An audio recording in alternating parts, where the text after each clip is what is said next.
La lutte contre le mal est liée au fondement même de la révélation, de la tentation du péché auquel Adam et Ève n'ont pas su résister, jusqu'à la tentation et au combat contre Satan livré par Jésus au désert.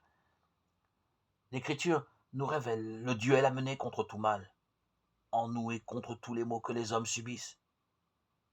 Les exemples sont nombreux qui nous disent les multiples occasions où il faut parfois se faire violence et lutter pour ne pas laisser au mal et à la mort le dernier mot. C'est également dans ce même esprit que l'apôtre Paul a utilisé un tel vocabulaire pour décrire un assaut digne de la légion romaine, où les armes de notre combat ne sont pas purement humaines.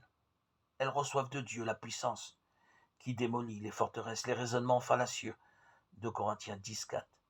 Pour cela, il faut s'armer et prendre l'équipement du combat donné par Dieu, Éphésiens 6:13.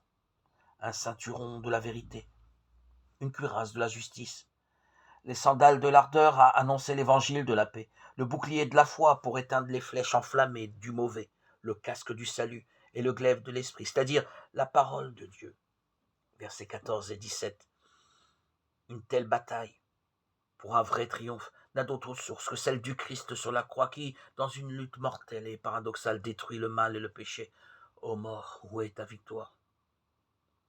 Rendons grâce à Dieu qui nous donne la victoire pour notre Seigneur Jésus-Christ. 1 Corinthiens 15, 55-57. C'est alors que cette parole résonne avec force dans nos cœurs.